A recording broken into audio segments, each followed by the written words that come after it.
Hmm.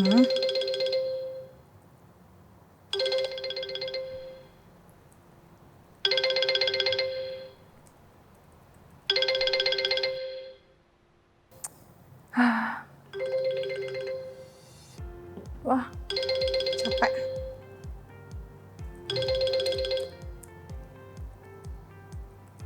Masih fokus kerja juga di telepon. Ih, nggak ada. Nanggung, masih kerjaannya masih belum selesai.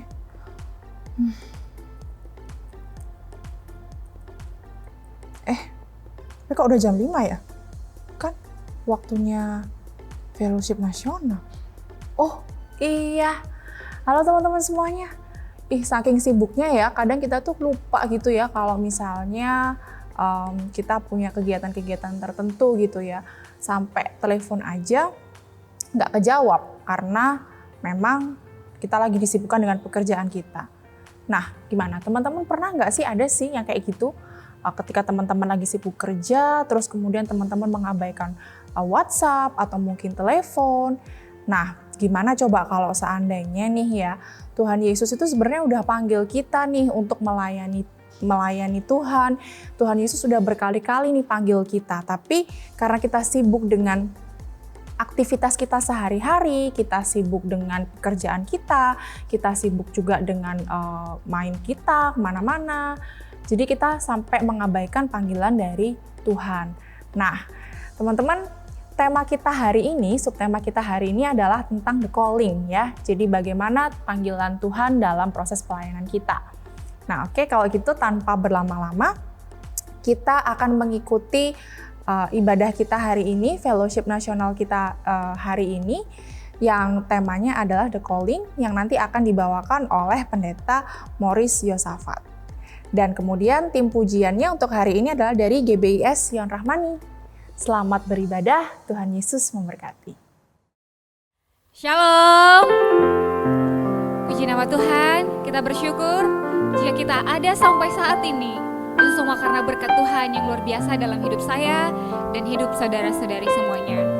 Puji nama Tuhan, sebentar kita mau menyiapkan hati kita mau membawa yang terbaik bagi Tuhan.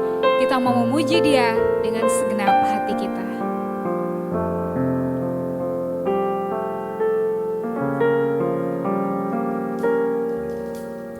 Besar dan ajaiblah karya-Mu, adil dan benarlah jalan-Mu, Raja segala bangsa yang maha kuasa, mulia nama-Mu. Besar dan ajaiblah karya-Mu, adil dan benarlah jalan-Mu, Raja segala bangsa yang maha kuasa, mulia nama-Mu. Layaklah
ya Bapa.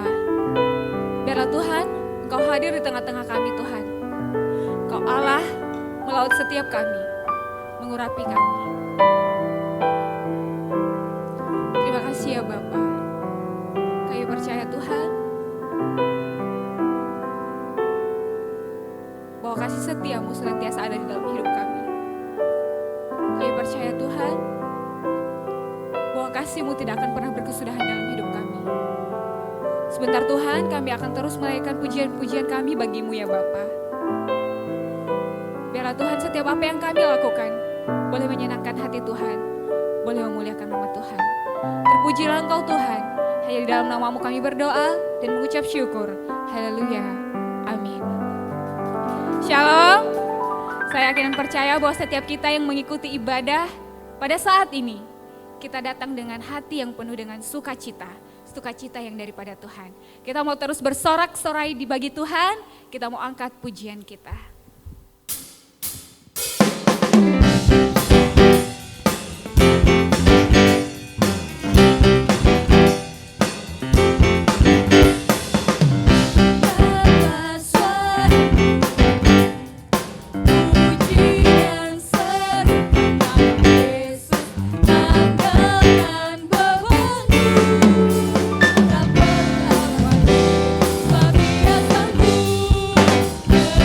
Aku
Sebentar kita akan menyiapkan hati kita.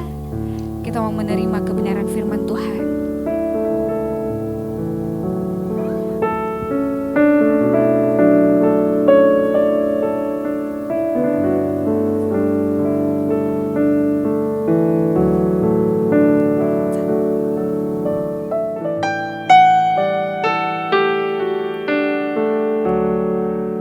Takkan pernah ada kasih di dunia seperti kasih-Mu Tuhan.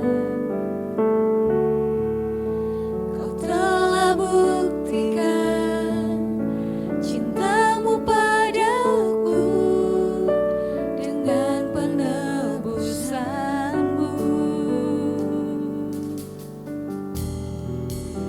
Jauh di lubuk hatiku ingin ku katakan, Kau selalu ada dalam hatiku, menemani hidupku, memuji-Mu, menyembah-Mu selamanya. Itulah yang ku rindu.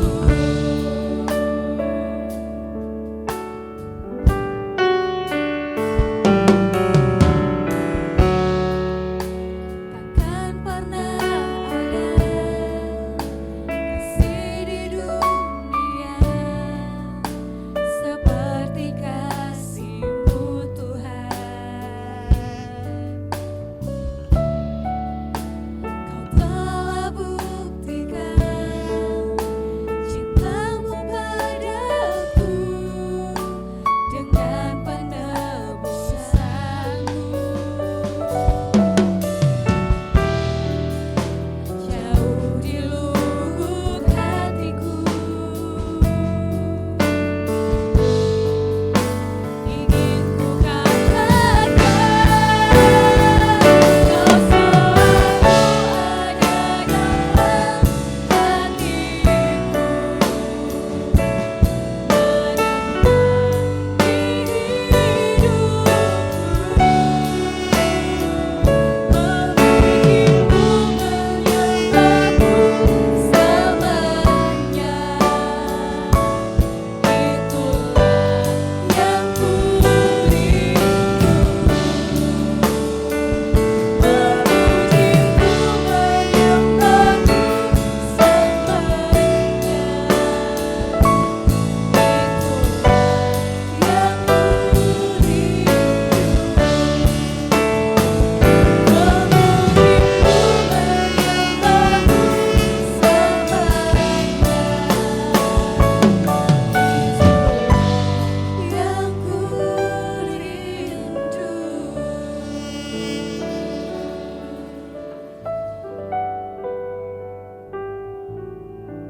Shalom anak muda yang diberkati Tuhan. Saya pastikan kita dalam keadaan sehat, sukacita, dan sedang dalam kondisi yang siap mendengarkan firman Tuhan. Yuk kita berdoa. Bapa yang baik, kami bersyukur kepada Tuhan. Hari ini kami sudah menaikkan pujian penyembahan kami, dan sebentar kami ingin diisi oleh kebenaran firman Tuhan, supaya kami mengerti kehendak Tuhan dalam kehidupan kami, sehingga kami ada di dalam kehendak Tuhan, bagaimana Tuhan telah memanggil dan memilih kami, bahkan menguruskan kami, karena Tuhan punya tujuan yang mulia dalam kehidupan kami. Dan urapilah hamba-Mu, dan urapilah setiap seluruh anak-anak muda yang mendengar firman Tuhan, sehingga kami akan mengerti, dan kami akan meresponi panggilan Tuhan dalam kehidupan kami. Kami siap belajar firman Tuhan. Mari kita yang siap bersama-sama kita katakan, amin, haleluya. Bagaimana kabarnya? Saya yakin diberkati oleh Tuhan. Amin. Sehat? Puji nama Tuhan. Sehat hatinya? Puji nama Tuhan. Gimana kalau dompetnya sehat juga? Wow, puji nama Tuhan. Saya yakin kita sedang mengalami pandemi COVID-19, tapi saya mau pastikan, walaupun hari-hari ini kita harus jaga jarak, bahkan kita nggak bisa bertatap muka. Karena memang itulah standar protokol yang harus kita jalani untuk memutuskan mata rantai COVID-19. Tapi saya mau katakan, Tuhan tidak pernah jaga jarak bagi kehidupan kita, amin. Bahkan berkat Tuhan pun tidak pernah jaga jarak bagi kita, amin. Haleluya. Anak-anak muda yang berkati Tuhan, dimanapun kita berada hari ini, saya yakin kita sudah siap belajar firman Tuhan. Tema yang ingin saya sampaikan kepada kita hari ini adalah bicara tentang panggilan, the calling. Bagaimana kita move, bagaimana kita bergerak menuju takdirnya Allah dalam diri kita. Bagaimana kita melangkah, bagaimana pergerakan kita itu sedang menuju kepada panggilan Allah yang mulia dalam kehidupan kita. Wow, bukankah itu tujuan Allah sebenarnya dalam kehidupan kita? Hari ini saya ingin mengajak kita bahwa panggilan Allah bagi kita adalah supaya kita mampu dan kita hidup dalam pelayanan yang sesuai yang Tuhan inginkan dalam kehidupan kita. Nats firman Tuhan hari ini, yuk kita buka bersama-sama dalam 2 Timotius 4 ayat yang kelima. 2 Timotius 4 ayat kelima, saya akan bacakan untuk kita anak muda. Tetapi kuasailah dirimu dalam segala hal, sabarlah menderita, lakukanlah pekerjaan pemberitaan Injil, dan tunaikanlah tugas pelayananmu. Dan saya concern mengajak kita berbicara tentang bagaimana kita menunaikan tugas pelayanan kita. Hei anak-anak muda yang dikasihi oleh Tuhan, anak-anak muda yang diberkati, anak-anak muda yang memiliki janji-janji Allah dalam kehidupannya. Saya ingin katakan, Tuhan tidak pernah lupa janji Allah bagi kita. Sekalipun kita lupa dengan janji itu, Tuhan tidak pernah lupa. Tapi Tuhan ingin janji kita kepada Dia, pelayanan itu yang Tuhan inginkan dalam kehidupan kita. Saya ingin mengajak kita belajar dari Efesus 2 ayat 10 bagaimana panggilan Allah itu ternyata sudah didesain Allah jauh sebelum dunia dijadikan. Efesus 2 ayat 10 dikatakan seperti ini. Karena kita ini buatan Allah. Kita ini buatan Allah. Saya dan anak-anak muda yang mendengar firman Tuhan, ini kita buatan Allah. Tidak ada yang salah dengan diri kita. Mungkin diciptakan hitam, putih, rambutnya keriting, rambutnya lurus, ada yang sawo matang, sawo gosong, apapun itu, saya pastikan kita adalah ciptaan Allah. Amin. Bahkan kita diciptakan serupa dan segambar dengan Allah. Ketika kita lihat wajah kita, kita buatan Allah. Jangan pernah melihat diri kita, underestimate dengan diri kita, karena kita ini buatan Allah. Tetapi dilanjutkan, diciptakan dalam Kristus Yesus. Kenapa seolah-olah sepertinya kok dua kali? Pertama buatan Allah, kemudian diciptakan dalam Kristus Yesus. Tahukah kita, semenjak peristiwa kejatuhan manusia ke dalam dosa, gambar diri Allah dalam diri kita rusak. Karya yang begitu mulia itu akhirnya menjadi hina karena dosa. Rusak, lukisan yang begitu mahal karena ternoda tidak ada harganya, demikian juga manusia, sehingga perlu mengalami ciptaan lagi, yaitu diciptakan dalam Kristus Yesus. Itu berbicara tentang lahir baru. Ketika kita percaya kepada Yesus, kita menerima Dia sebagai Tuhan dan Juru Selamat, kita mengalami kelahiran baru. Kita memang lahir dari orang tua kita, tapi kita juga mengalami kelahiran dari Tuhan Yesus Kristus, sehingga kita mengalami lahir baru, menjadi ciptaan baru, ciptaan yang mewarisi anugerah Tuhan, yang mewarisi karakter dan sifat-sifat Allah dalam kehidupan kita. Makanya dikatakan diciptakan dalam Kristus Yesus untuk melakukan pekerjaan baik. Tuhan mendesain kita, Tuhan menciptakan kita untuk sesuatu yang mulia, sesuatu yang baik. Yang baik ini sesuatu yang indah, yang ketika orang melihatnya mereka itu tersenyum karena mereka melihat sesuatu yang menarik bagi mereka. Yang dipersiapkan Allah sebelumnya, artinya pekerjaan itu satu paket ketika Dia menciptakan kita sudah disiapkan di situ. Jadi tidak tiba-tiba ada rencana Tuhan bagi kita, enggak.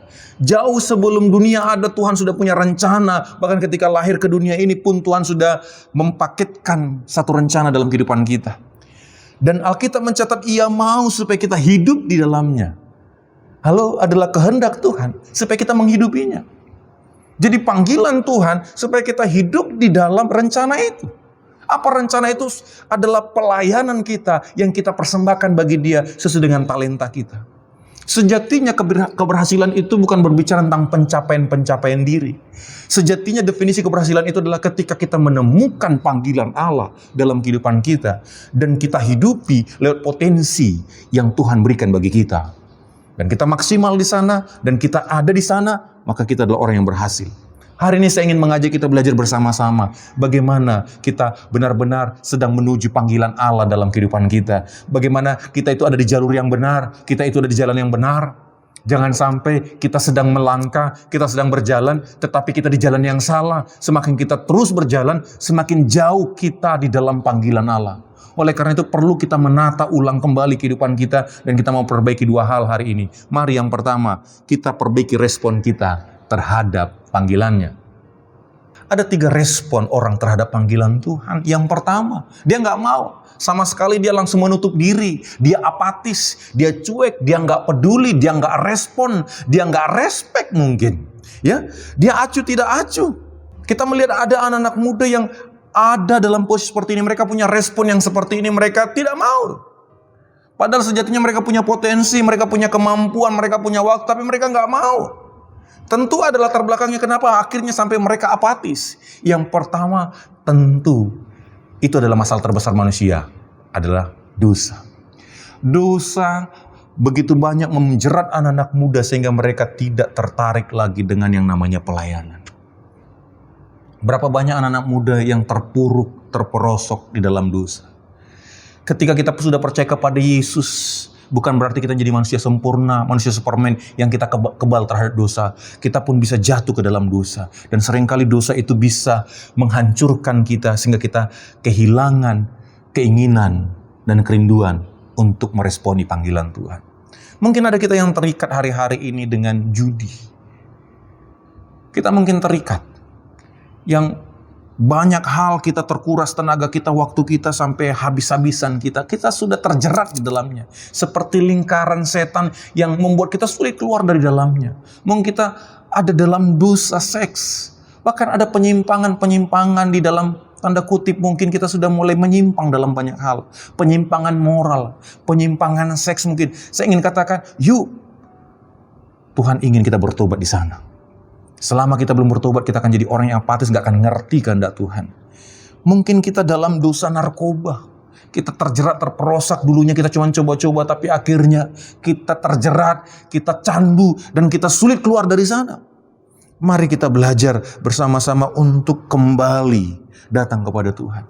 Yang kedua yang seringkali membuat kita apatis, yang seringkali membuat kita gak respon, sehingga kita berkata saya gak mau, adalah tekanan kehidupan. Tekanan finansial, tekanan ekonomi, tekanan intimidasi dari rekan-rekan sekantor, sikut menyikut dalam dunia kerja. Itu suatu yang kita lihat, kita saksikan nyata. Ya, terkadang ada orang cari muka karena dia memang mungkin sudah tidak punya muka lagi sehingga dia harus cari. Ada orang mulai mencari perhatian bagaimana dengan menyingkirkan temannya, dan mungkin kita menjadi korban dari itu. Dan kita tertekan, kita merasa kok seperti ini. Dan akhirnya kita menjadi apatis karena kita punya beban yang berat. Mungkin di keluarga pun kita mengalami tekanan. Kadang ketika usia semakin bertambah, orang-orang di sekitar kita sudah mulai membebani kita dengan pertanyaan, kapan nikahnya? Kapan nikahnya? Itu juga bisa menjadi masalah, bisa menjadi tekanan yang membuat begitu banyak anak-anak muda mereka terkungkung di situ sehingga mereka tidak mau melayani Tuhan.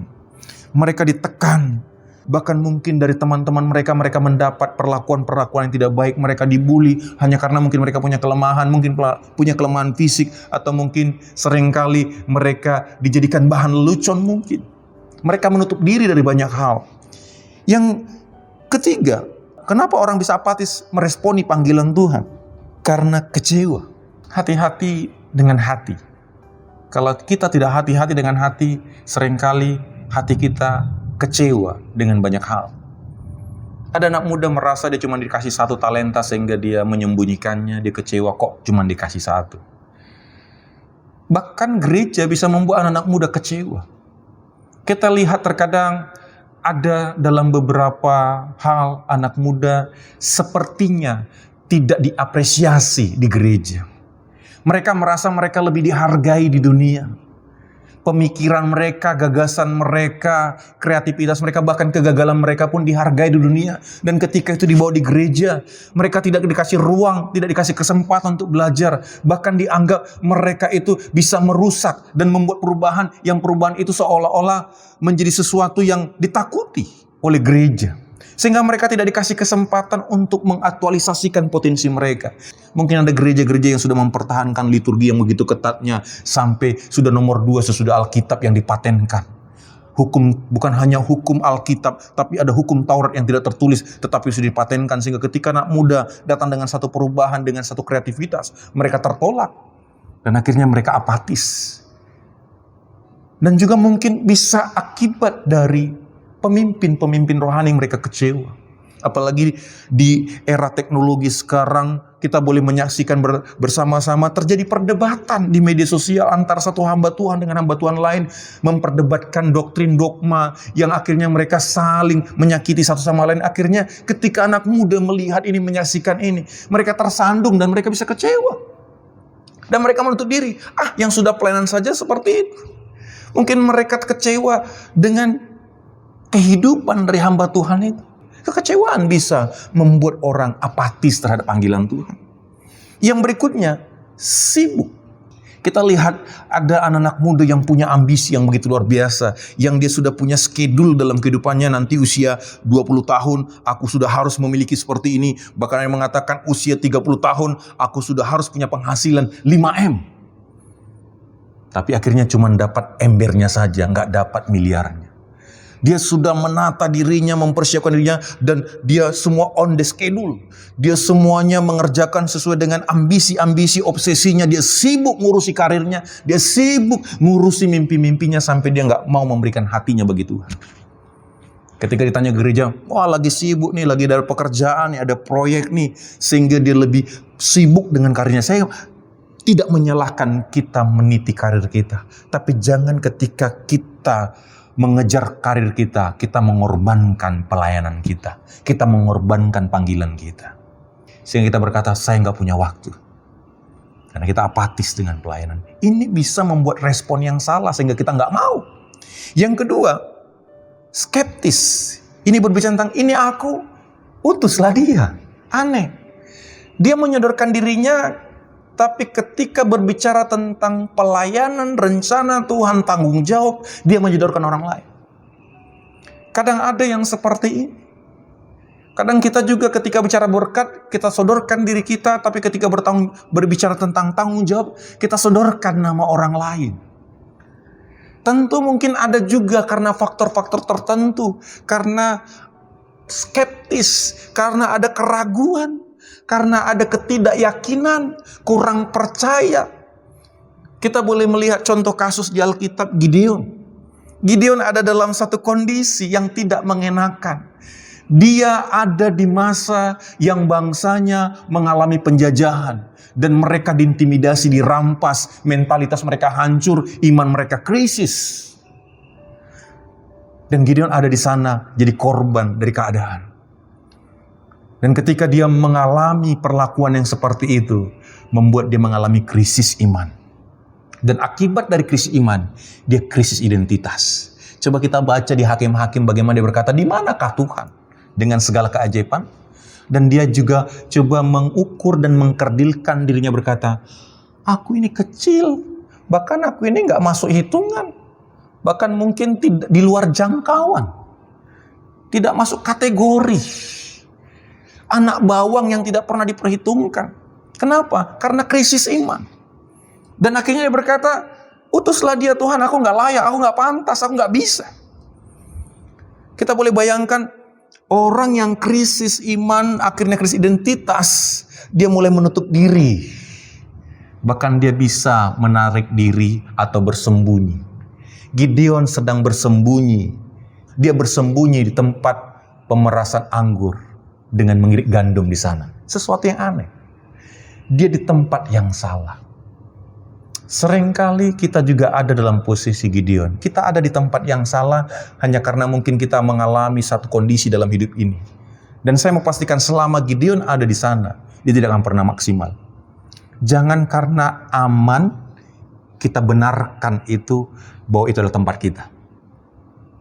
Berapa banyak anak muda karena dia nyaman di komunitasnya, dia benarkan kondisi itu dan dia berpikir itulah yang tepat bagi dia. Padahal hanya karena dia diterima dengan segala kekurangannya di sana, mungkin dia boleh ngapa-ngapain dan diterima apa adanya, Sehingga dia berpikir itulah tempat yang tepat bagi dia. Padahal dia gak pernah bisa maksimal dan gak pernah bisa menuruti rencana Allah di sana. Banyak anak muda di tempat yang salah. Hanya karena kondisi, hanya karena perlakuan-perlakuan dari sekitarnya. Dia ada di posisi yang salah, di tempat yang salah. Sehingga dia gak bisa meresponi panggilan Tuhan. Dia berkata, utuslah orang lain. Utuslah orang lain Tuhan, gak usah aku karena aku punya kekurangan, aku punya kelemahan, aku gak bisa, aku gak mampu, aku gak punya waktu, aku gak punya talenta, aku gak punya kemampuan, aku gak punya banyak hal. Hati-hati, jangan kita membenarkan kekurangan kita dan menjadikan itu alasan untuk tidak menggenapi rencana Tuhan dalam kehidupan kita. Yang ketiga, sikap yang benar, inilah sikap yang benar untuk meresponi panggilan Tuhan. Mari kita berkata kepada Tuhan, Tuhan ini aku, utuslah aku. Kita bukan karena kepedean, karena merasa percaya diri, bukan. Tapi karena kita mau meresponi, kita tanggap rencana Tuhan. Kita mau mengikuti arahan Tuhan. Kita berkata, Tuhan ini aku. Ketika kita berkata kepada Tuhan ini aku, itu satu paket kelebihan dan kekurangan. Satu paket kelemahan, kegagalan dan keberhasilan kita ada semua dalamnya, include di dalamnya. Dan kita berkata, ini aku Tuhan. Utuslah aku.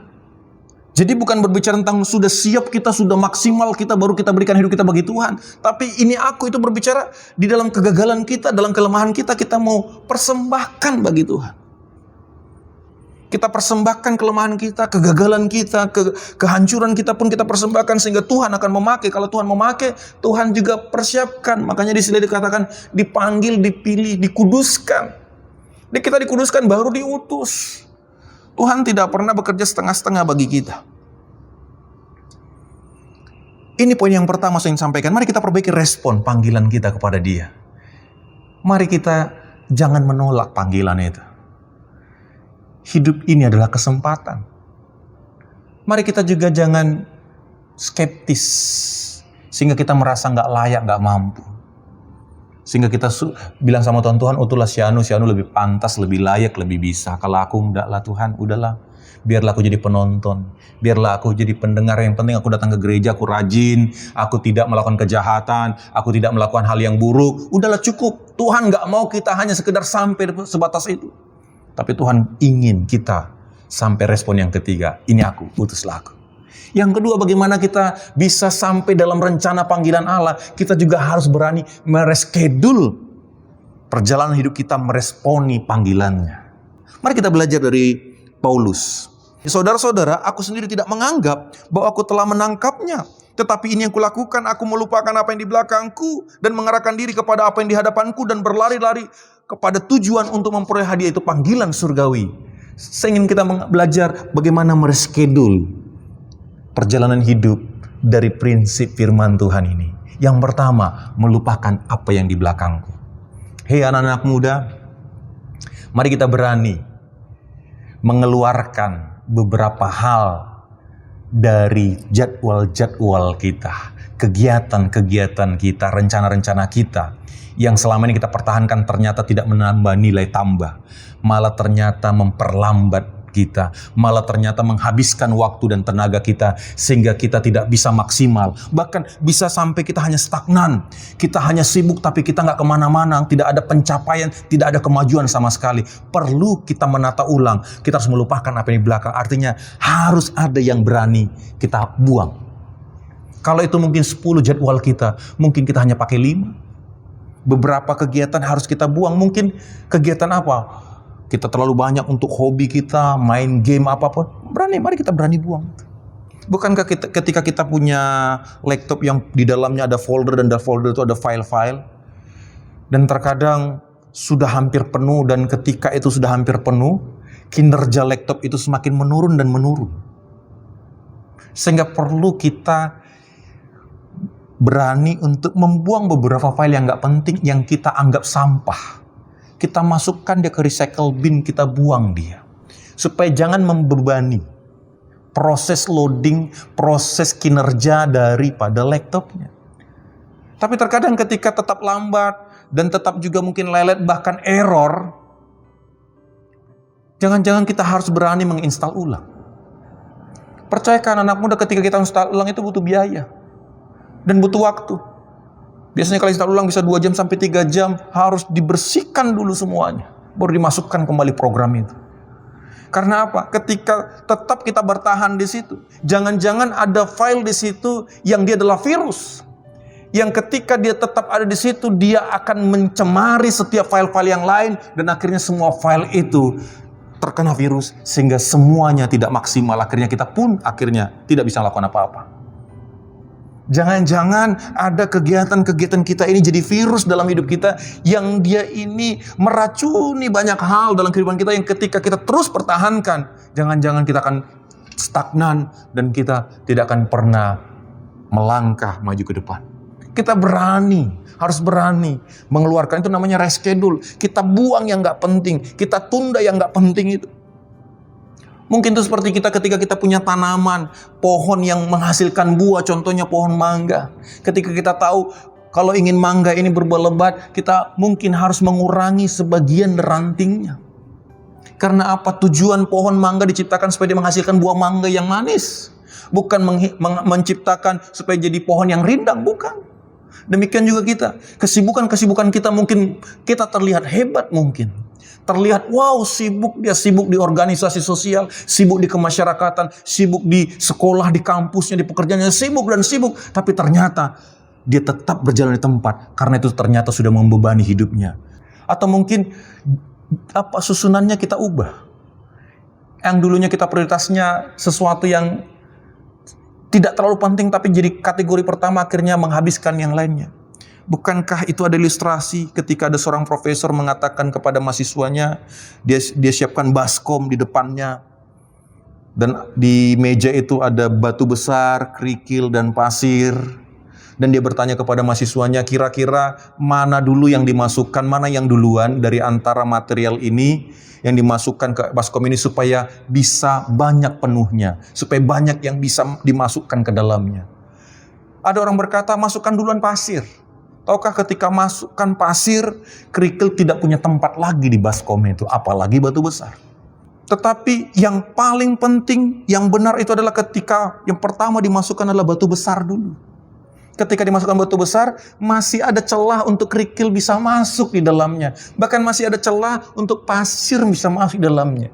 Hei anak-anak muda, mari kita berani reschedule jadwal kita. Jangan-jangan prioritas kita itu sudah menghilangkan banyak hal yang penting dalam kehidupan kita, sehingga kita nggak pernah mencapai rencana Allah dalam kehidupan kita.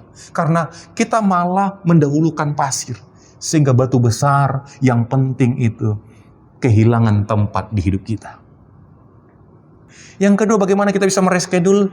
Paulus menyatakan dalam prinsipnya mengarahkan diri kepada apa yang di hadapanku. Mari kita juga belajar dalam hidup ini tentang siapa sebenarnya. Apakah tentang kita? Tentang ambisi-ambisi pribadi kita? Atau tentang Tuhan? Atau tentang rencana Tuhan? Bahkan jangan sampai kita menyalahgunakan pelayanan untuk diri kita. Jangan sampai kita menyalahgunakan apa yang kita lakukan untuk Tuhan, tapi orientasinya diri kita. Kita maafkan saya, kita menunggangi pelayanan untuk kepentingan kita. Sehingga kita berkata, apa yang kudapat? Seringkali kita memakai Tuhan untuk tujuan kita. Harusnya Tuhan memakai kita untuk tujuannya. Makanya mengarahkan diri kepada apa yang di hadapanku, fokus kepada Kristosentris. Biarlah rencana-rencana kita berfokus kepada Tuhan. Sehingga kita benar-benar hidup dalam rencana Tuhan. Biarlah rencana-rencana kita, perjalanan-perjalanan kita mengarahkan diri kita kepada apa yang di hadapan kita. Mengarahkan diri itu juga berbicara bagaimana kita fokus kepada apa yang Tuhan berikan bagi kita. Hei anak-anak muda, setiap kita dikaruniai rencana yang berbeda, karunia yang berbeda, talenta yang berbeda, yang unik. Masalahnya bukan seberapa yang kita miliki. Masalahnya seberapa kita menikmati mengerjakan yang kita miliki. Apa artinya kita memiliki banyak tapi nggak pernah kita kerjakan? Lebih baik satu tapi kita maksimalkan daripada kita miliki banyak tapi tidak mengerjakan apa-apa. Mari kita ngurusi apa yang dititipkan Tuhan dalam diri kita. Tidak ngurusi apa yang dititipkan Tuhan bagi orang lain. Terkadang kita gagal fokus, kita melihat keberhasilan orang lain. Terkadang kita melihat, menceritakan kehebatan orang lain. Halo, Tuhan ingin kita menyaksikan kehebatan Tuhan dalam hidup kita. bukan dalam hidup orang lain saja. Tuhan ingin supaya lewat kita nama Tuhan dipermuliakan. Bukankah definisi saksi itu seperti itu? Saksi itu adalah menceritakan pengalaman kita bersama dengan Tuhan. Bukan reporter yang menceritakan kisah orang lain. Itu namanya kita fokus kepada rencana Tuhan, mengarahkan diri kepada apa yang di hadapan kita, berbicara fokus apa yang Tuhan inginkan dalam kehidupan kita, kita maksimal di sana. Kita gali potensi kita kembangkan ke potensi kita. Kita mungkin concern, kita kuat di pujian penyembahan, kita kuat mungkin bagaimana kita berkomunikasi, kita kuat mungkin bagaimana kita memberikan ide gagasan, kita maksimalkan di sana, sehingga itulah rencana Tuhan nyata dalam kehidupan kita. Kita ada on the track-nya Tuhan. Kita ada di jalurnya Tuhan. Berbicara tentang mengarahkan diri kepada apa yang di hadapanku juga berbicara, mari kita fokus kepada apa kata Tuhan, bukan apa kata pendapat orang. Seringkali jujur kita bisa down, kita bisa lemah, kita bisa mundur hanya karena perkataan-perkataan orang. Paling nanti kamu jatuh. Cuman komitmen tok, lihat nanti. Mungkin orang-orang terdekat kita bisa mengintimidasi kita dengan mengunderestimate diri kita, mengatakan nggak mungkin, paling gagal. Jangan sok rohani lah, jangan sok hebat lah, jangan sok pelayanan lah. Mungkin ada orang-orang yang melemahkan mentalitas kita, melemahkan potensi kita dengan kata-kata mereka. Bahkan istilahnya pembunuhan karakter bagi kita. Mungkin banyak hal perlakuan. Tapi mari kita mengarahkan diri kepada apa yang di hadapanku. Kita hidup bukan karena perkataan orang, tapi karena perkataan Tuhan. Kita hidup bukan karena kenyataan, tapi karena kebenaran. Apa kata Tuhan? Itu lebih penting. Yuk belajar mengarahkan diri kepada apa yang di hadapanku. Mengarahkan diri kepada apa yang di hadapanku juga, mari kita fokus terhadap rencana Tuhan. Dan yang berikutnya, berlari-lari kepada tujuan. Tuhan tidak ingin kita jalan santai. Karena kecenderungan kalau orang jalan santai, dia lebih lihat kiri kanan. Dan akhirnya dia terpesona dengan kiri kanan, dia bisa terpaling. Dia bisa akhirnya keluar dari jalur. Dia bisa akhirnya berjalan tetapi di jalan yang salah, hanya karena dia jalan santai. Tuhan ingin kita berlari. Dalam pelayanan juga berlari itu bicara tentang totalitas, bukan setengah hati, bukan ala kadarnya. Tuhan tidak ingin kita pelayanan, yang penting pelayanan tetapi hanya kemampuan saja, hatinya tidak dipersembahkan. Saya ingin katakan anak muda, berbicara tentang berlari, itu bukan hanya sekedar kita memberikan talenta kita bagi Tuhan, tapi kita persembahkan hati kita kepada Tuhan. Artinya apa? Ketika kita melayani, hidup kita pun diubah oleh karya Tuhan. Karena hati kita persembahkan. Sehingga jangan sampai kita pelayanan, tetapi kehidupan kita semakin jauh dari sifat-sifat Allah. Sehingga jangan sampai kita pelayanan, tetapi karakter kita semakin jauh dari karya Tuhan, dari karakter Tuhan, sifat Tuhan. Karena ketika kita berlari kepada tujuan, kita semakin mendekat kepada Tuhan. Logikanya, kalau kita semakin mendekat kepada sinar, kita akan semakin diterangi oleh sinar itu. Ketika kita semakin dekat dengan Tuhan dalam pelayanan kita, maka semakin Tuhan ubahkan kehidupan kita. Artinya, pelayan berbanding lurus dengan pertumbuhan karakter kita. Itulah totalitas. Kita totalitas melayani Tuhan, bukan hanya setengah hati. Jangan setengah-setengah untuk Tuhan. Jangan suam-suam kuku. Kalau panas, panas sekalian. Kalau di kolam renang, jangan hanya kakinya yang basah. Harus totalitas semua hidupnya basah. Kalau kita di pantai, jangan kita hanya tepi pantai yang merasakan indahnya ombaknya.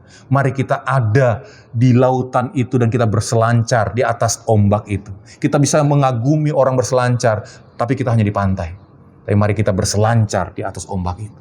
Oleh karena itu mari kita belajar bersama-sama, yuk kita responi firman Tuhan. Tuhan ingin kita ada dalam panggilannya. Apa panggilannya? Pelayanan. Apa pelayanan itu? Menjadi saksi lewat potensi yang Tuhan taruhkan dalam kehidupan kita. Dan saya ingin katakan, ketika kita menjadi saksi, menjadi berkat, itu yang pastinya, kalau di dalam Kisah Rasul 1:8 dikatakan, dari Yerusalem, Yudea, Samaria, sampai ke ujung dunia. Orang akan paling pertama merasakan pelayanan kita harusnya adalah orang yang terdekat dengan kita. Kita itu seperti lilin yang diterangi pertama adalah sekitarnya. Sekitarnya itu siapa? Keluarga, orang tuanya. Jangan sampai orang tua kita sinis melihat kita karena apa? Kita mungkin kalau di pelayanan kita hebatnya, tapi di rumah kita nggak bisa diatur. Kita nggak taat sama orang tua, kita nggak hormat sama orang tua. Kadang kita hanya jadi center. Center itu hanya menerangi kemana dia arahkan fokusnya. Bisa-bisa di sekeliling center itu gelap, tapi bisa jauh dari tempat center itu malah terang. Tuhan tidak ingin kita seperti itu. Pelayanan itu harusnya memberkati sekitar kita. Itulah pelayanan yang berkenan di hati Tuhan. Oleh karena itu saya ingin mengajak kita bersama-sama, yuk. Bagaimana kita meresponi panggilan Tuhan? Mari kita belajar. Apa kata Tuhan terhadap Gideon, dan saya akan selesai di sini. Kalau kita baca di dalam Hakim-Hakim 6. Hakim-Hakim 6 dikatakan di ayat 12.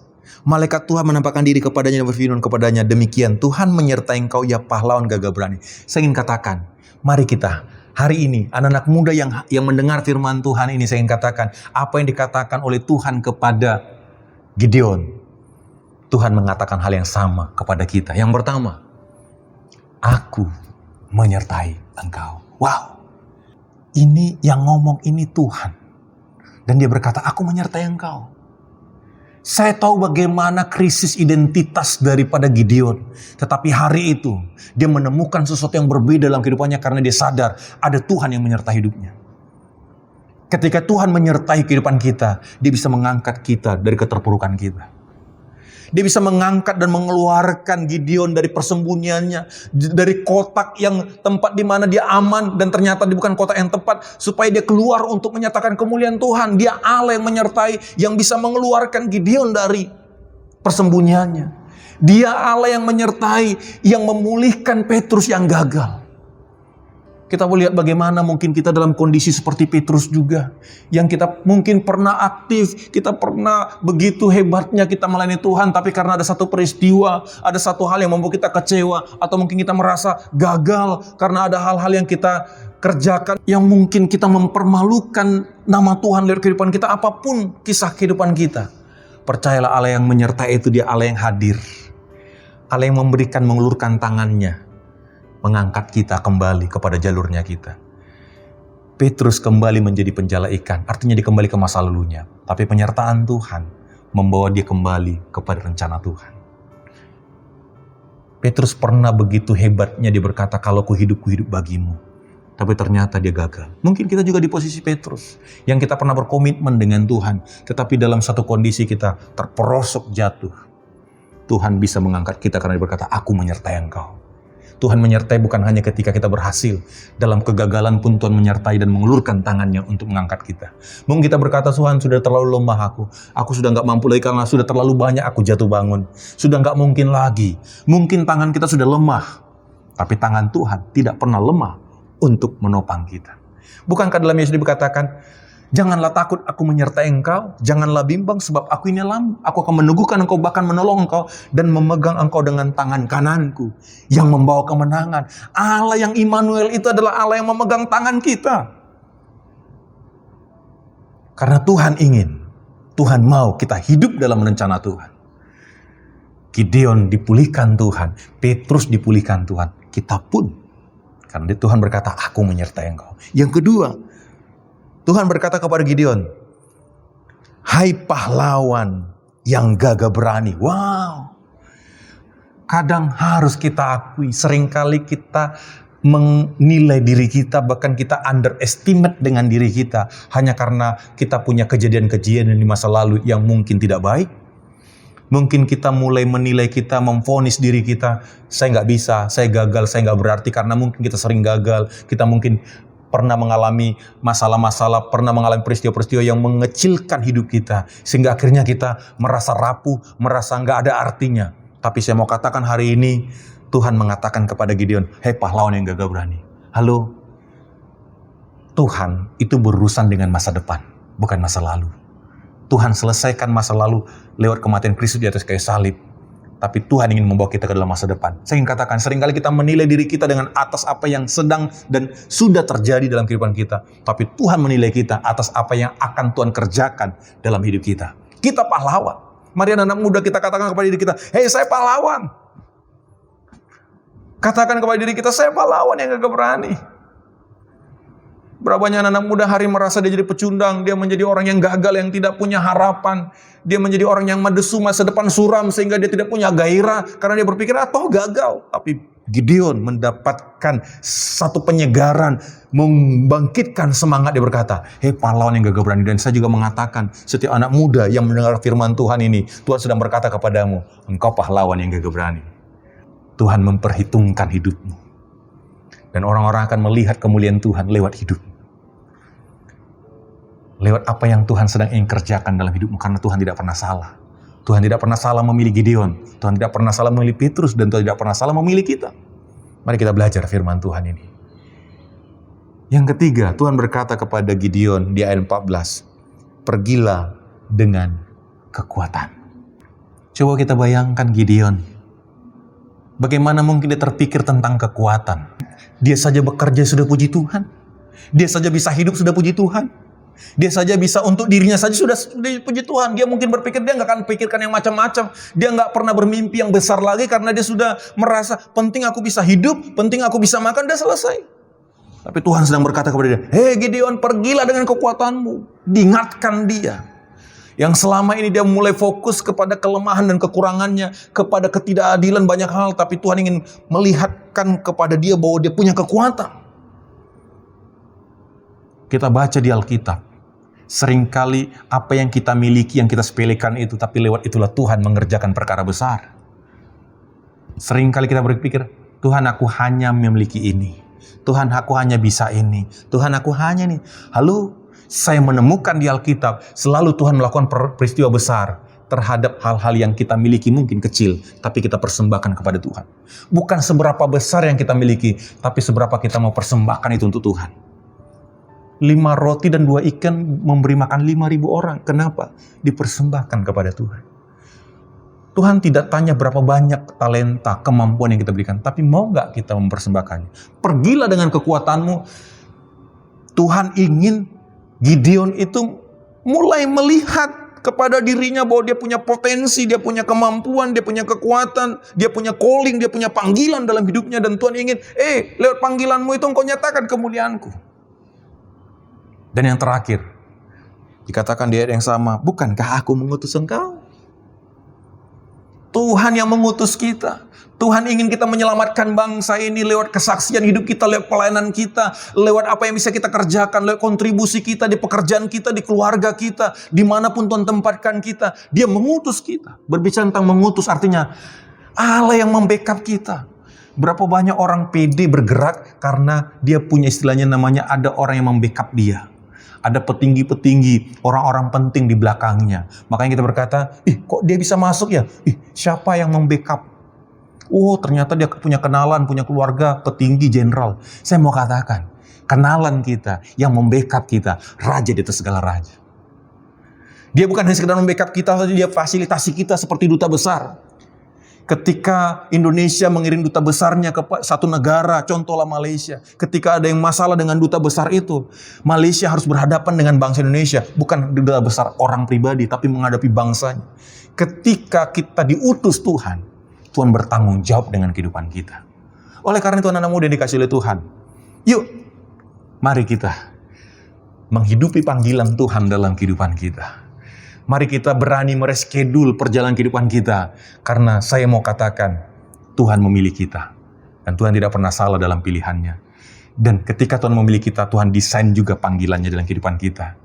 Adalah kehendak Tuhan, supaya kita menikmati rencana Tuhan. Panggilan Tuhan yang mulia dalam kehidupan kita. Sehingga kita bergerak, melangkah.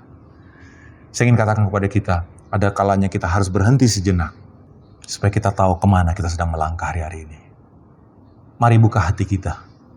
Kalau hari-hari kita sering kali mengeraskan hati kita karena mungkin banyak masalah, banyak peristiwa-peristiwa yang membuat kaku, yang membuat hati kita ini sepertinya keras untuk menerima panggilan itu. Mungkin kita pernah diingatkan sebelumnya, mungkin ada peristiwa-peristiwa sebenarnya sudah mengingatkan kita, tapi kita mengeraskan hati karena ada perlakuan, mungkin ada pemahaman, atau mungkin ada kondisi yang selama ini kita lihat, kayaknya enggak lah. Tapi hari ini saya ingin katakan, Tuhan memilih engkau. Tuhan tidak pernah salah dengan engkau. Kalau Tuhan memilih saya, dengan cara yang berbeda Tuhan juga bisa memilih kita. Dan Tuhan ingin memakai kita. Tuhan ingin memakai kita mungkin ada secara full time jadi hamba Tuhan, ada mungkin part time di dunia kerja kita. Di mana Tuhan tempatkan kita, itulah tempat pelayanan kita. Tuhan ingin kita totalitas di sana sehingga nama Tuhan dipermuliakan. Dan biarlah semua untuk hormat kemuliaan bagi nama Tuhan. Mari kita berdoa. Kami bersyukur kepada Tuhan.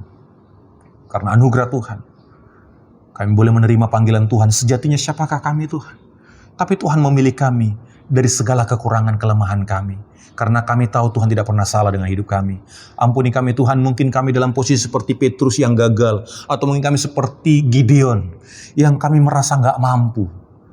Tapi kami mau responi panggilan Tuhan. Karena Engkau menyertai kami, karena kami adalah pahlawan yang gagah berani, karena kami punya kekuatan yang Tuhan berikan, dan karena kami yakin pengutusan Tuhan itu satu paket dengan pembelaan Tuhan dalam kehidupan kami. Berkati setiap anak-anak muda yang mendengar firman Tuhan dimanapun mereka berada. Kami yakin dan percaya Roh Kudus sedang berkarya, menyentuh, menjamah hatinya. Bahkan mereka akan berkata, Tuhan ini aku, utuslah aku. Terima kasih Bapa yang baik. Kami ucap syukur dalam nama Yesus kami berdoa. Amin.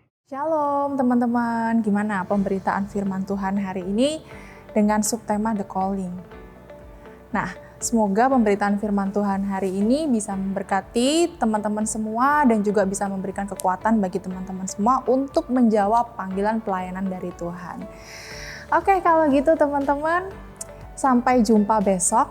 Ingat ya, besok masih ada lagi Fellowship Pemuda Bethel Injil Sepenuh. Jangan lupa nonton YouTube PBIS Nasional besok jam 5 sore waktu Indonesia bagian Barat. Oke, sampai jumpa teman-teman. Tuhan Yesus memberkati.